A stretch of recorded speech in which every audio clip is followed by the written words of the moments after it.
Thank you all for joining us for the Research Poster Design Workshop. Joining us today is Dr. Katie Rafferty, Assistant Professor in Residence, School of Life Sciences. She's going to discuss research posters design, including organizational patterns and design principles that will help you present key information on a poster in a visually appealing and effective way. I'm going to hand it over to Dr. Rafferty to get us started.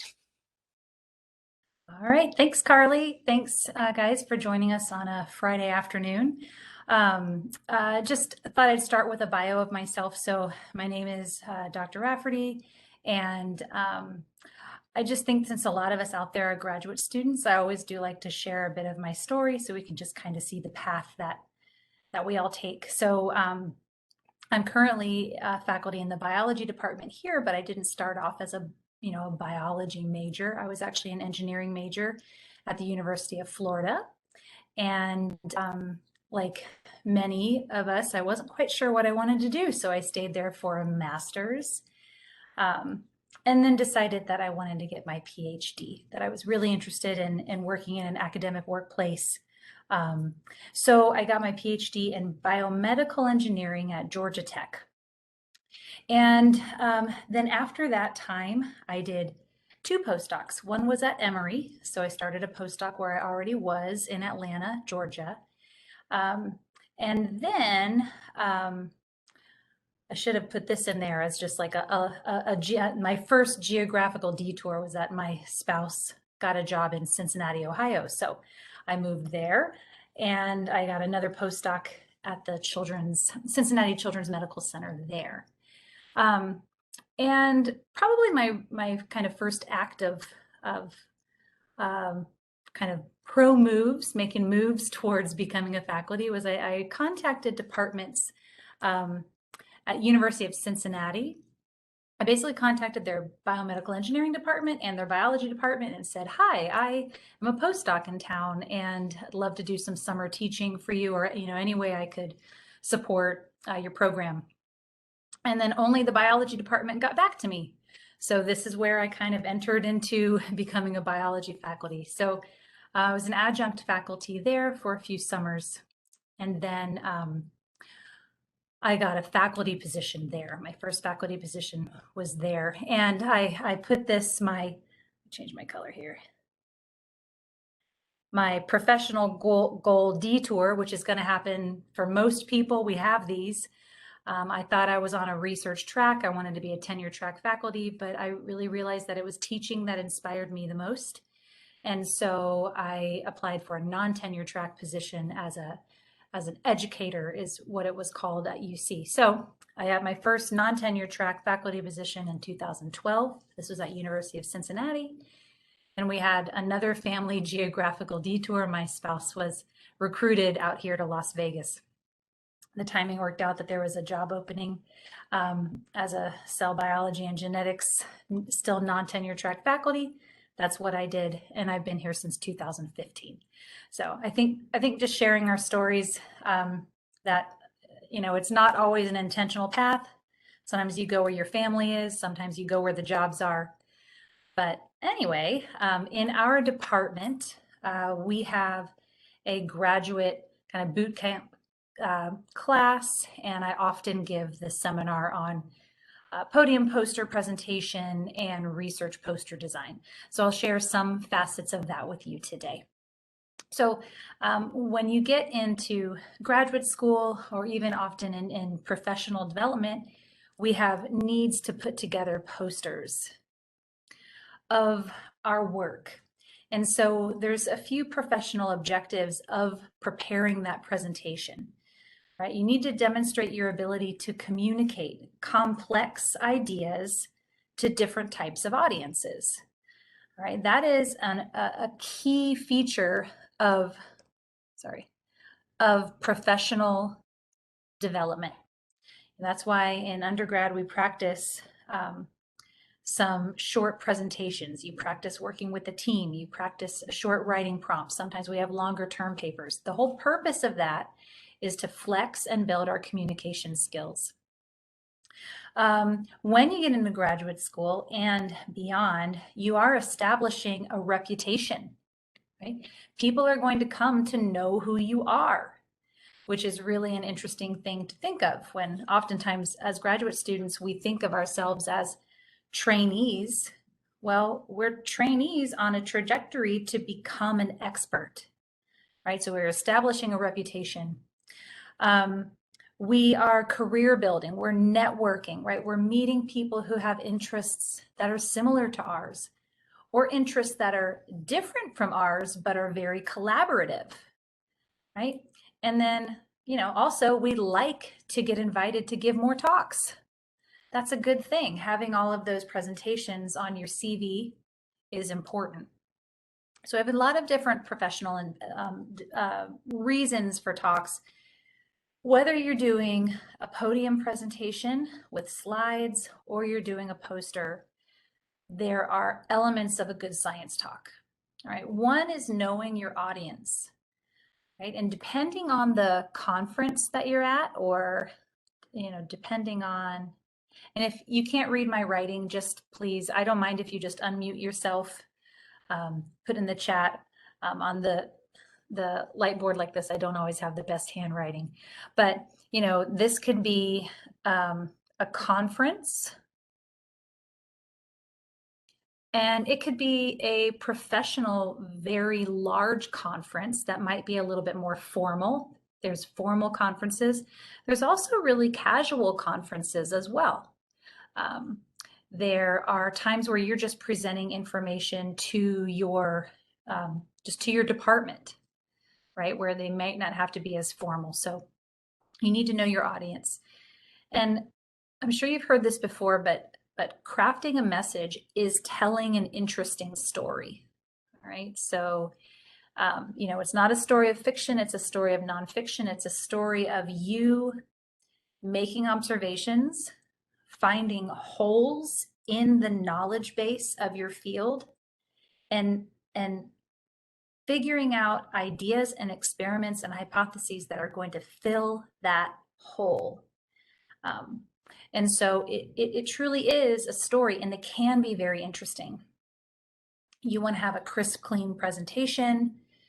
The delivery is incredibly important, and we often think of delivery as only for a slide presentation, but no, this is not only for an oral presentation.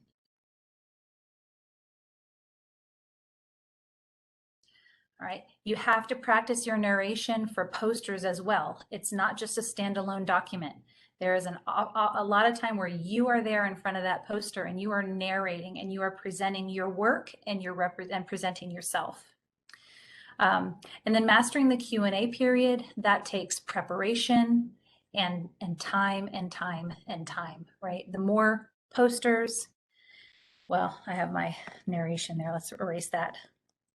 So it takes a good talk to give better talks. Science is iterative. Your experiments are iterative. Your research is iterative. And so is your presentation ability. It's all about practice and getting better, and then practicing and getting better. Okay, so now we'll move into the types of posters. So there's three types. I'm gonna three broad types that I'm gonna present.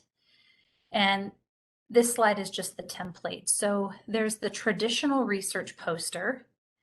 And this is pretty common in the sciences where I live, and we'll be showing lots of examples, but you have, your title up here, you have an introduction, you have your goals, you have methods. The bulk is typically results. And then you have your summary and conclusions. So it has just all the steps of that scientific method. Kind of newer on the scene is this kind of hashtag better poster. And the idea is to present less, but focus on your message. What is the thing that you want your audience to remember and leave with? And the bulk of your poster is that, right? What is your main finding? Why is it important, right? And then you do have other supportive information that flanks the sides. Obviously, you're going to put the title and your name. There's going to be some introductory bullets. Not a lot of text, though. Maybe a results slide, right? Here in this template, they kind of seem to have kind of two results figures. And then oftentimes you will link a QR code to either to what the full poster. That's what, take a picture to download the full paper. If there's a paper you want your audience to refer to. But again, you can see the difference here in the hashtag better poster. I'm not saying it's better, but the guy who created it does. You give a lot less information. So then in addition to traditional and better poster, there's an infographic, which really is, it has its place in a lot of fields. If you're talking about public health, oftentimes your research is supposed to be disseminated. Your research is a way to disseminate information to the masses or to a specific audience. And that audience is lay people. They are not your colleagues in your field. All right. So this poster is very different from the previous two types. All right. These are just two template infographics. So it can be one that just has, it's a data graphic, right? So you do, very cartoon-like, almost clip art-like representations of your work. Right here, this graphic here is kind of showing, 50% of people, I don't know, shop at these grocery stores or something like that, right? Very simple data figures, very clear numbers, just the information that you would like to convey, and you want it to mean something to your audience, right? The template on the right is a timeline. And so here we have, event number 1, event number 2, event number 3. So this could be a timeline. This could be a step of events, say the path you need to take to get information on the CDC website about, COVID-19 rates or something like that. All right, so these are research posters, no doubt about it. And so they deserve to be talked about, because not every field really lends itself to that traditional research poster. Okay, so let's go through some examples of these types of posters, and we'll talk about some pros and cons. All right, so for your traditional poster, you have some pros, right? So one is content. Lots of it. Oh wait, sorry, back.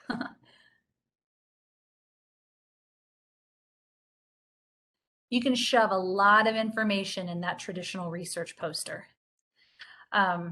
So you can give a lot of, as you see in this one, information about the methods, about what you did, a lot of information about results. You can use text to explain those results right there on the poster.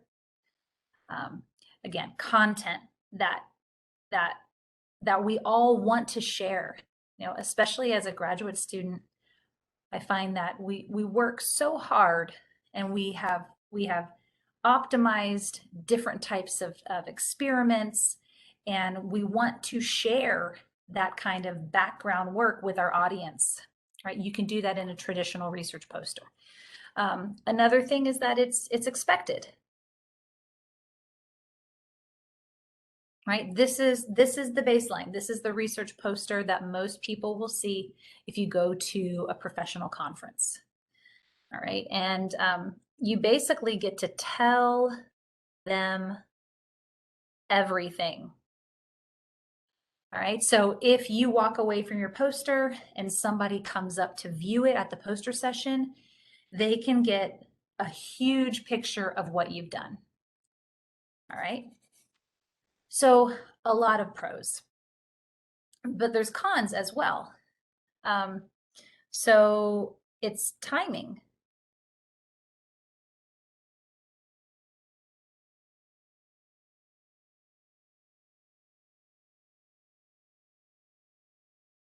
So as an audience member, if I'm at a poster session and I walk by this poster, I have to dedicate time to, to read it, to view it, to understand what this individual did, right? So oftentimes at poster sessions, people are just kind of milling about and they're not really spending that time, right? So for the casual passerby, they're not going to be drawn to this poster because it just takes too much time. Maybe they'll come and they'll just look at your summary or something like that. So you can't just swing by, all right? Another thing with the traditional poster is that the significance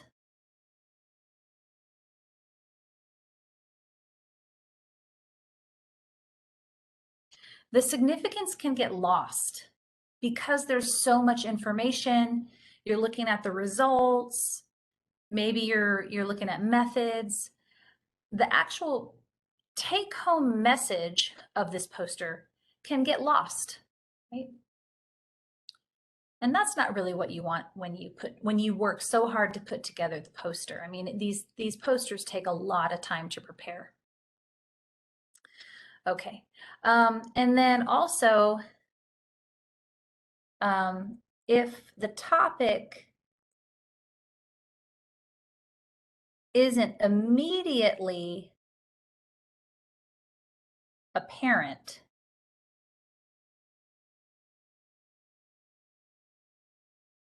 people can walk by. So again, there's so much information. If I'm walking by this poster, whether you're standing in front of it or not, typically there's hundreds of posters at some of these larger conferences. I might not get the purpose right away, and so I might just move on. Right? Again, with so much information, it's harder to just immediately identify, yeah, I'm going to spend some time and spend some time learning about this work. Okay, so all of these poster types, there's pros and cons.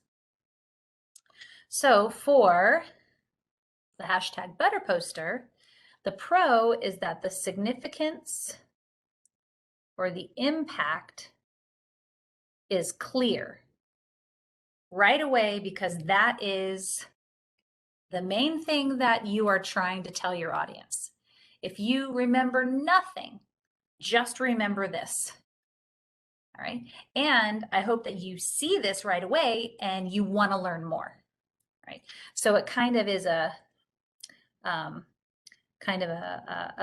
some bait.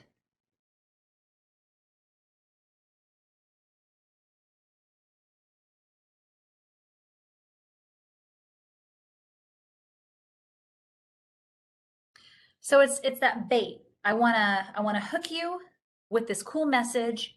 You know it's cool. I know it's cool. Come on over and let's talk more. And then you can read, my side panels, my objectives, my methods, and all that stuff. All right. So in that way, it's less is more.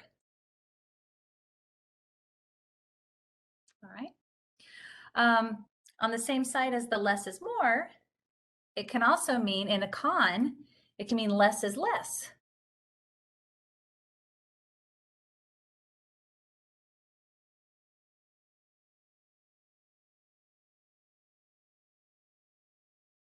All right. So especially if you're not there, right? And maybe, I don't know how a QR code works. If you're not there, then, I get your big message. I want to talk to you, but there's a little bit less for me to get from your actual poster. Right? So I guess I can put in the pro for the better poster, the whole purpose of these poster sessions is to get people to talk to you. That's what's so great about poster sessions. Leaves much to discuss.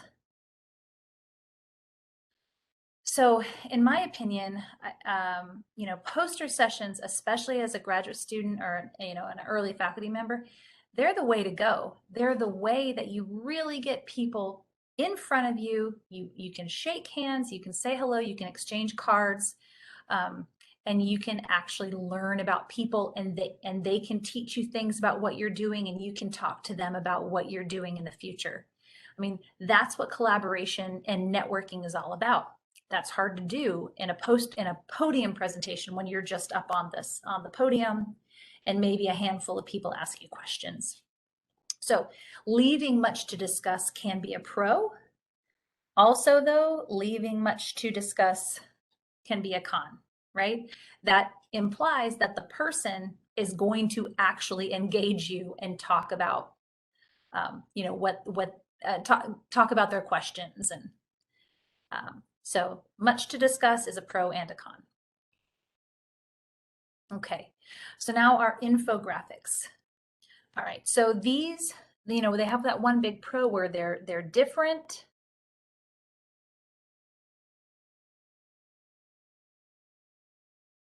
And they're interesting because they look cool.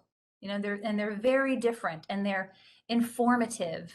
And I don't have to worry about methods. I can just focus on the message.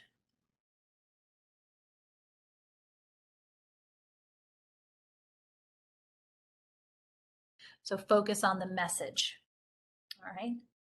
And a pro of this is, just like in the better poster,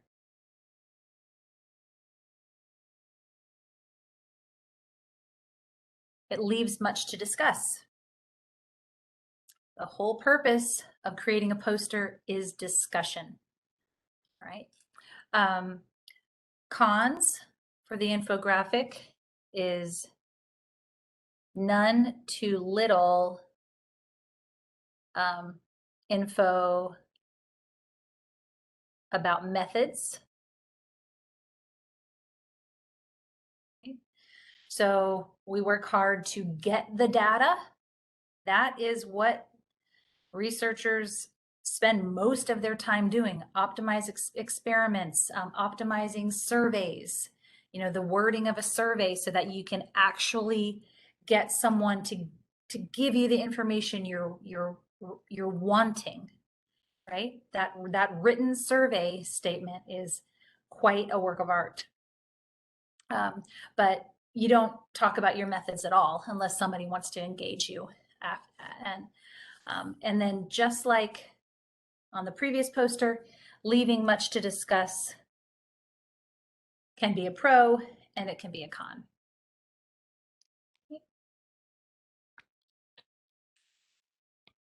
Okay, so we have our three types of posters: traditional, #better poster, and our infographic.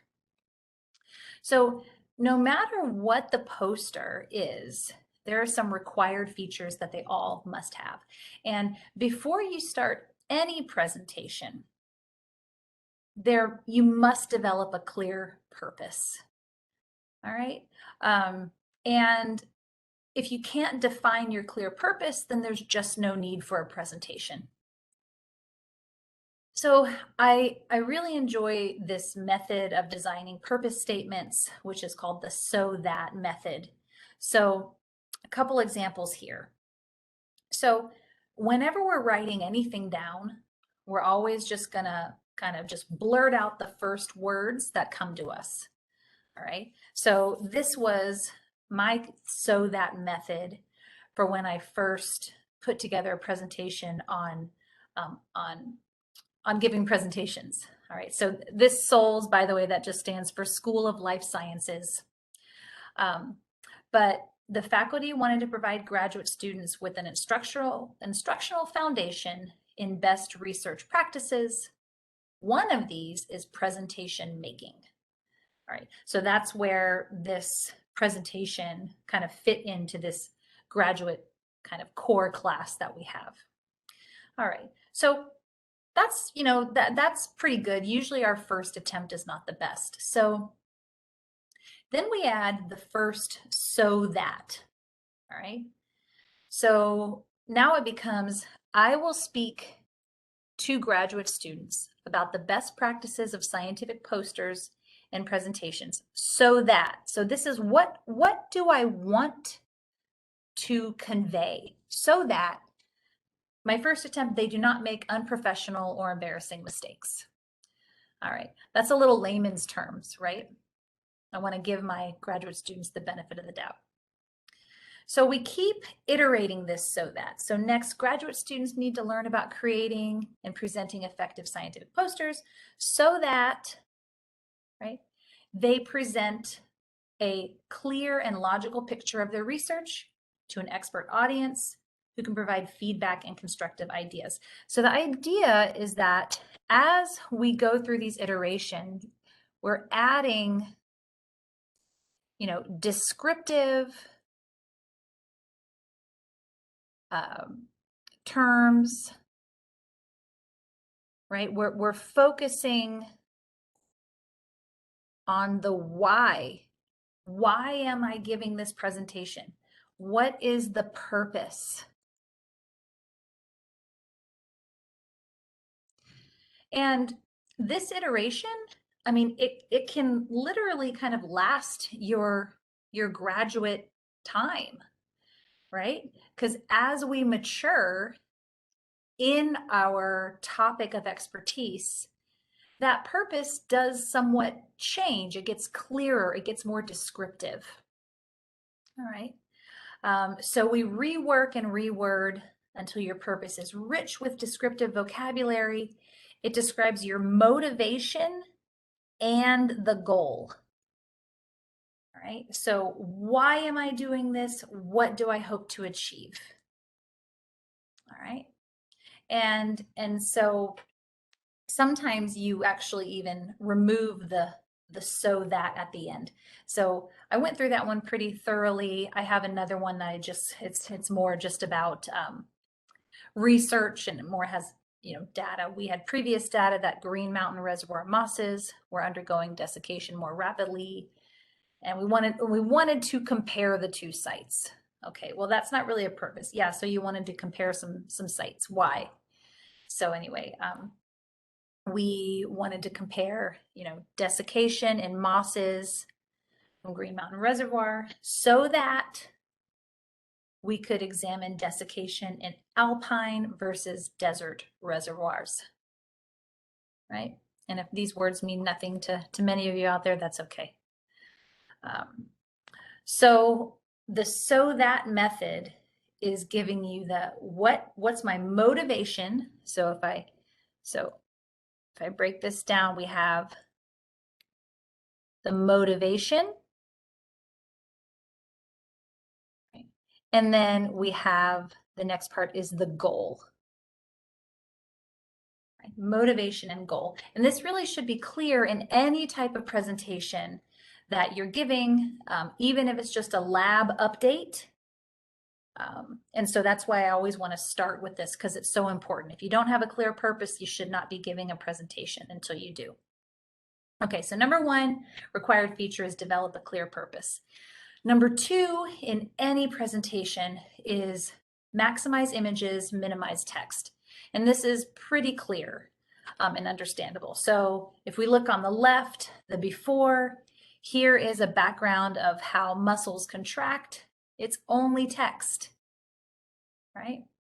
Well, guess what? You can say the same thing in a picture and one little heading bullet. All right. And then you just tell the people, you use your pointer, right? You talk about yeah, your sarcomere length and how it contracts when calcium is released and whatever you want to tell them, but you just use the picture instead of all of these very dry text bullets.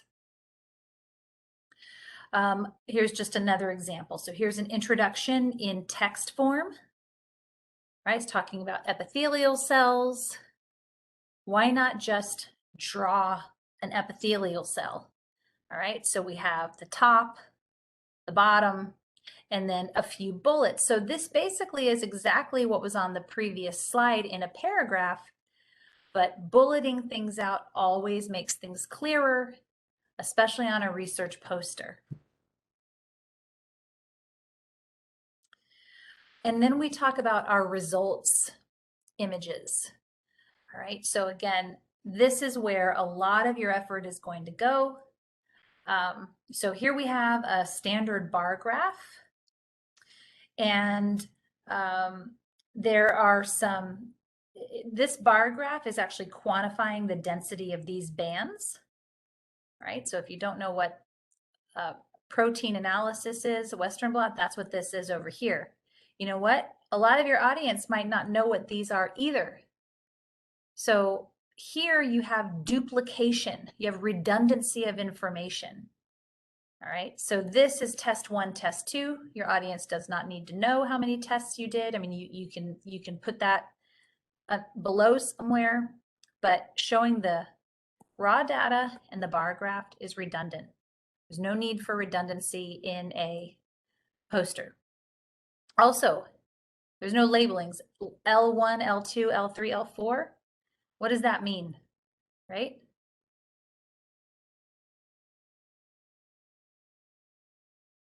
So I don't know what those mean. You do, right? They mean something to you, but you have to describe and disseminate. You have to guide your audience to see what you want them to see and to understand what you want them to understand. So there's also no title. So this image needs some type of meaningful title. What do these bar graphs mean? It just says WT, study drug, and inhibitor. But what are we inhibiting, right? It also needs larger labeling. Right? Remember, the rule is that you should be able to stand 6 feet back and see this poster, right? Informative labels, and again, remove the redundancy. So here's our before. Our after really hasn't changed that much. Here is our title. Study drug stimulates protein expression. Okay, all right, so now I know you have this drug and the protein expression went up. And then you inhibited it and the protein expression went down. In this picture, again, I would think you could probably get rid of this panel, but that's okay. You know, it really depends on what you feel is important to convey, and then also your advisor, right? Your advisor might say, no, you can't show a raw bar graph, you have to show the raw data as well. But either way, this is a thoroughly improved presentation. So required feature number 3, bullet your conclusions. All right, so again, paragraphs, get rid of them. There's no need for a paragraph. You can do that when you write up your research paper, right, or your professional report. On a research poster, we bullet things. Right. Okay. Number 4, some of the elements of your research poster are going to be guided by your graduate advisor or your PI. So they might want specific things on the poster. I like a future direction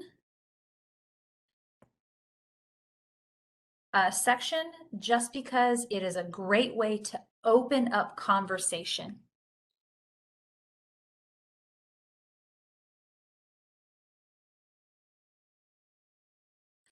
Right? And again, that's the whole purpose of a research poster. You are in an in-person environment, people are walking by, they're going to stop, they're going to say hello, They're going to say, oh, I do something similar to this. Let me see what you're doing. And that future directions component is very important to talking about where you're going to go and getting feedback on what your next steps should be and how you can modify and improve. So that's a huge part of really taking advantage of a research poster. Required feature 5, when you're preparing your poster, you gotta zoom out. If possible, sometimes you can print a draft. That can be expensive. Sometimes you can just print not a full size draft, but kind of a medium in between size draft. So you can see, will people be able to read this from 6 feet away? So this is a project from a class that I teach. My undergrads have to provide an infographic style timeline on a genetic disease. But this is one where you couldn't really read it. All right. So, and there's a lot of text. And what's also, yes, there's a lot of text, but also there's a lot of good figures that are so small I can't read them.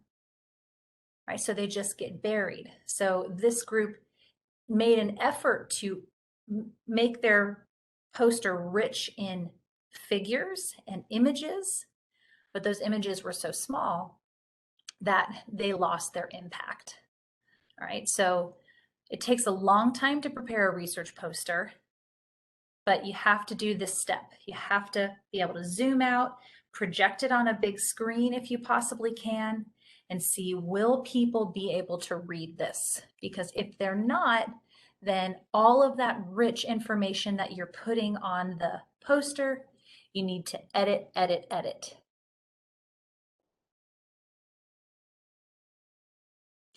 And that's really hard because we want our viewer to know everything, right? And we think it's really important, but triaging information as to what my audience needs to know, that is a skill. Okay, and 6, practice narrating the poster. So oftentimes students forget that the poster is not just a standalone thing. It is still a presentation. You have to know everything that's on your poster and then some. And if it's kind of an official poster session, then someone walks up to you and they say, hey, walk me through your poster. And you say, okay, you start at the beginning. So maybe this is your intro. And you present in a practiced narrative the purpose of your project, right? What are your objectives? And then having transition language between sections is very powerful, all right? It shows confidence, it shows preparation. So you say things like, now that, we've laid out the background, let's move on to the methods, right? And then maybe you talk about your methods, right? The methods is probably this part that you want to spend the least time on, unless someone then follows up and wants to know more. You always want to stop in the middle, especially in a poster presentation. And you can say, before I discuss the results, are there any questions on the purpose, the background, or the methods, right? Give people a chance to catch up with you. Remember, you are the expert. Your audience is not. They are there to learn. So give them that opportunity to catch up, to digest, and then you can move on. But under practicing is definitely a very common thing when it comes to poster presentations. All right, and at worst, people don't practice at all. They just kind of show up with their poster. Someone comes up and says, hi, tell me about your poster. And students are unprepared to do that. They think, but this wasn't an oral presentation, right? You still have to narrate it. You still have to practice walking and talking through it. Okay, so with the last, minutes that we have, I'll show some posters and we'll just practice. I'd love for you to turn your mics on. I'm going to look at the chat box myself. And so if you want to type in the chat, that works for me. Again, unmute if you want, but we're going to look at the following posters and just consider the factors, the required factors that we've talked about today. So clear purpose, maximize images, minimize text, bullet conclusions, include some type of big impact or future direction section. Can you read it? And then the practice narration, which we obviously can't evaluate. All right.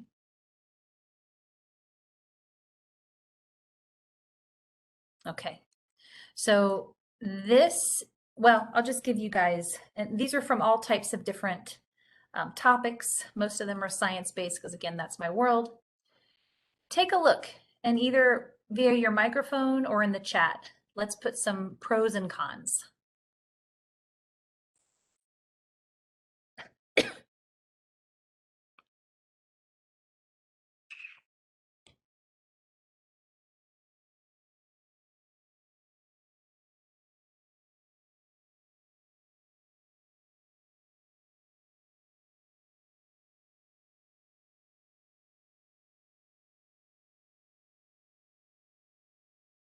Excellent, thank you. Well organized, it certainly is, I agree. It's well laid out. Text is too small, participant pictures are too big. Text is too small, especially in the protein function, and the poster is very organized.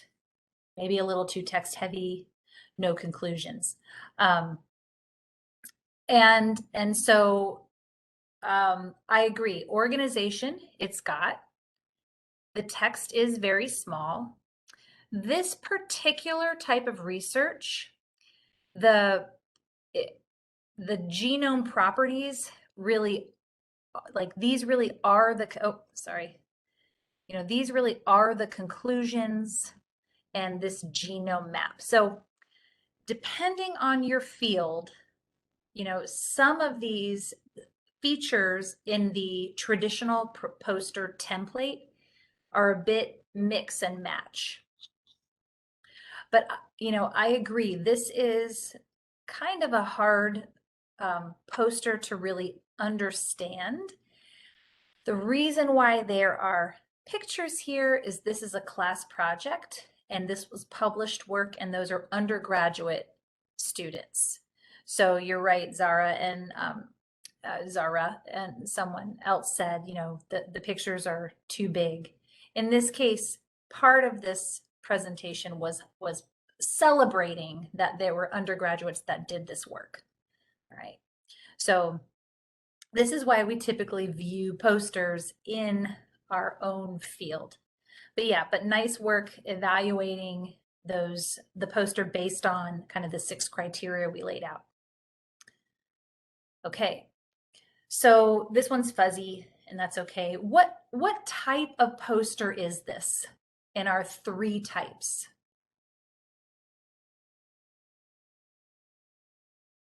Was it traditional, #better poster, or infographic? Yeah, so #better poster. And then what are your thoughts?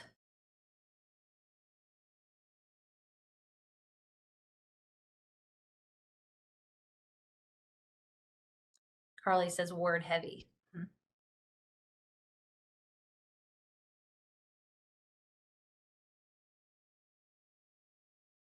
So David says the #better, either embrace it or go with tradition.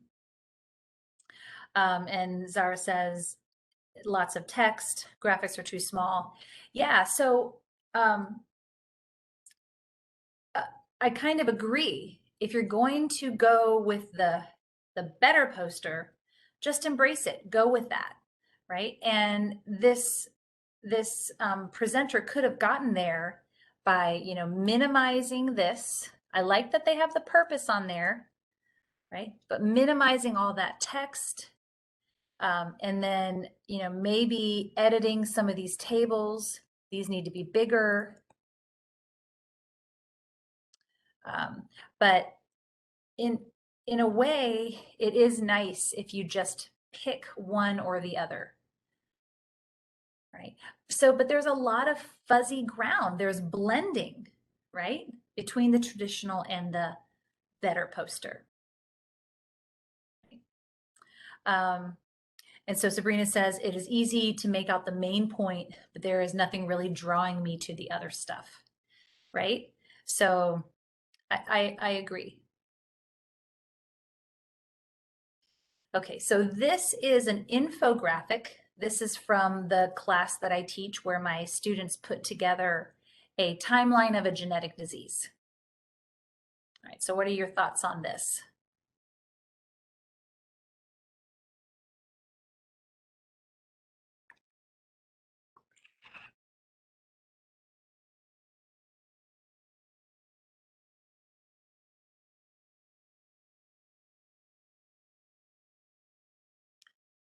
Fitsum says it's hard to read.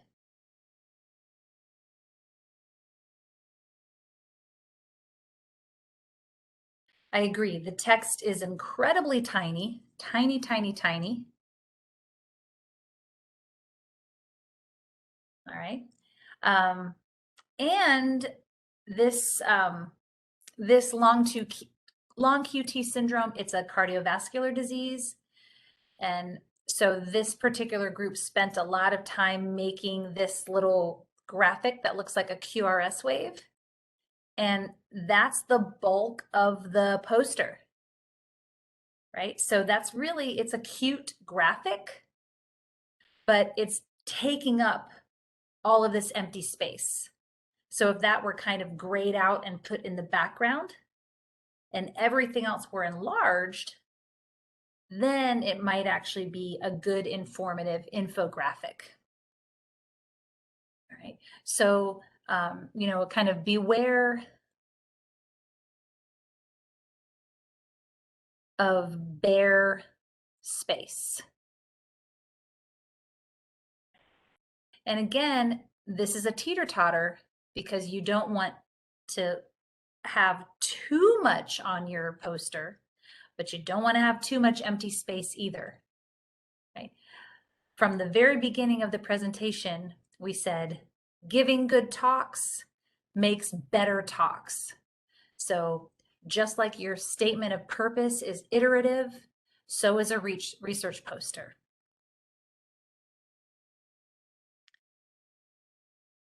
So thoughts on this one?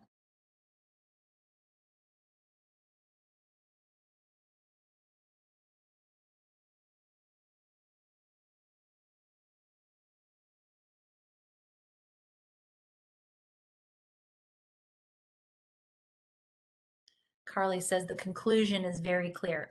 I agree. That's my favorite part about this one. Conclusions, 1, 2, 3. It's not just bulleted, it's numbered. Caitlin likes the organization. I'll just see what other people say.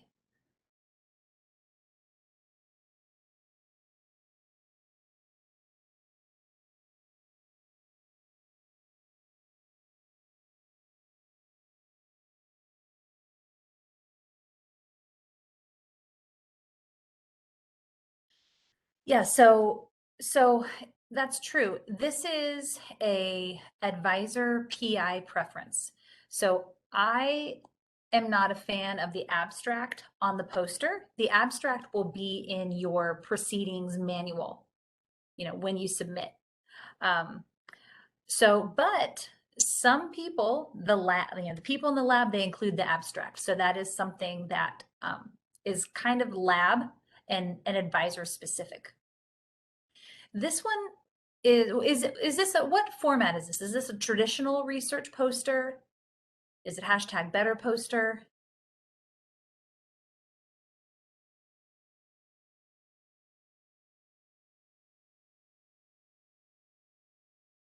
So it is traditional, but what I think is kind of unique about it is that it's top to bottom linear. All right. So all of your intro material is at the top, and then your methods and your research, and you keep looking down. You can see the size of this poster. It's not long in it's not in landscape. It's more like a square.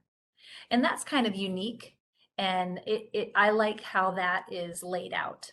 So it kind of gives you a traditional poster, but with a little bit of flair, right? The way the pictures are laid out and things like that. These I think should be bigger, and they could be if the abstract wasn't there. But conclusions are very well laid out. But it's got a lot of text, right? The discussion is in text. And then someone mentioned, so Taylor does not like the font, right? And this goes in, this is a feature of any presentation that you're ever going to make. It will speak to some and not to others, or there'll be aspects of it that some people think are great and then other people don't like at all, right? At the end of the day, you have to be happy with it, and your advisor has to be happy with it, and it has to represent you, your work in a positive way. Okay, so this is a recent poster of mine that I gave at the best practices. So feel free to critique.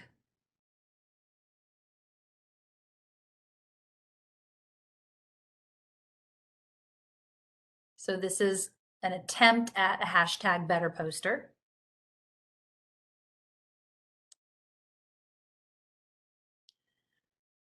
The text is big. It's bulleted.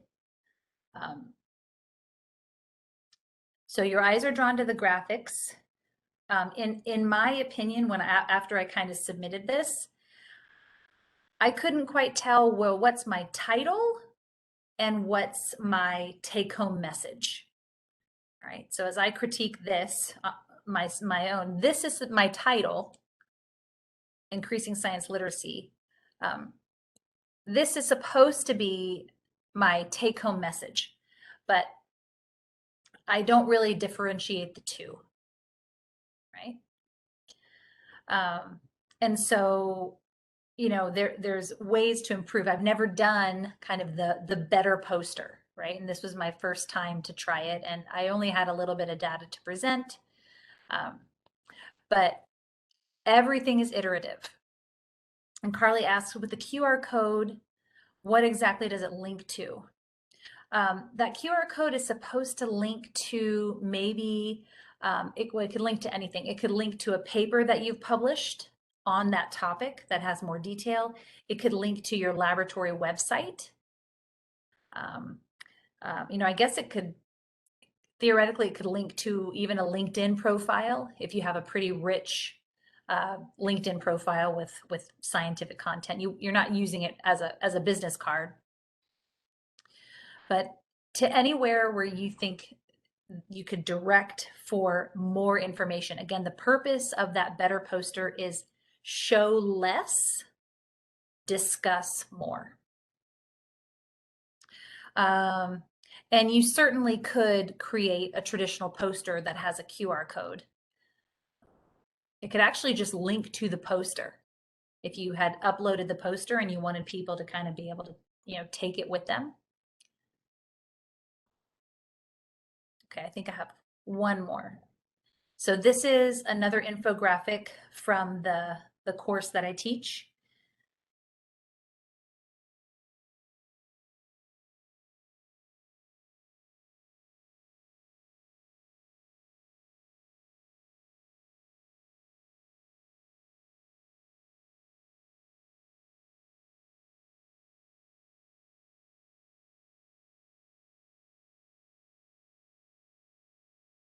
So tell me what you guys think.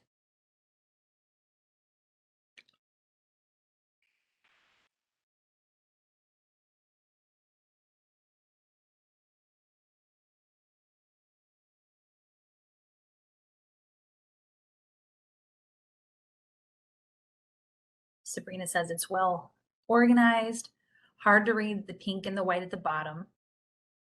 Text is better. Carly says it looks like a timeline rather than findings. It is a timeline, actually. It's basically a literature search.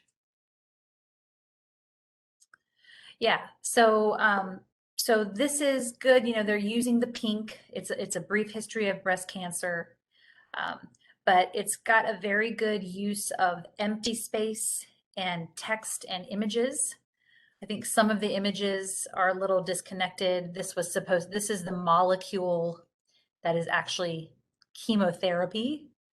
Um, and so, um, but this is a pretty nice infographic, and there's always critiques, right? Images can be bigger, um, but the flow is pretty good. So anyway, that's my last example. Thank you so much for participating in the chat. Know that creating a poster, it is art, and it takes a long time. There's a variety of ways that you can come at it: traditional, you know, kind of better poster, infographic. Um, and the key is take your time and follow just our best practices. You can look for templates from your own research lab. You can look at templates online. Um, Lastly, everything that's on your poster, you need to know. You need to be able to narrate it and talk to people and use it as that opportunity to collaborate, meet other people in your field, and build your network. So that's all I have. Are there any other questions? I guess, Carly, is that you want to talk about the link that you just put into the chat? Yeah, thank you so much, Dr. Rafferty, for that great presentation.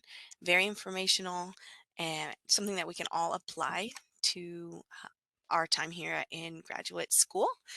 Before we end today's session, thank you again. And I would like to ask everyone to fill out this survey that I dropped in the chat. It really helps us fine tune our programming. Um, Other than that, if you don't have any other questions, thank you for attending on a Friday afternoon and for participating. We really appreciate it. And I'm going to stop recording now. Hope you have a great rest of your day.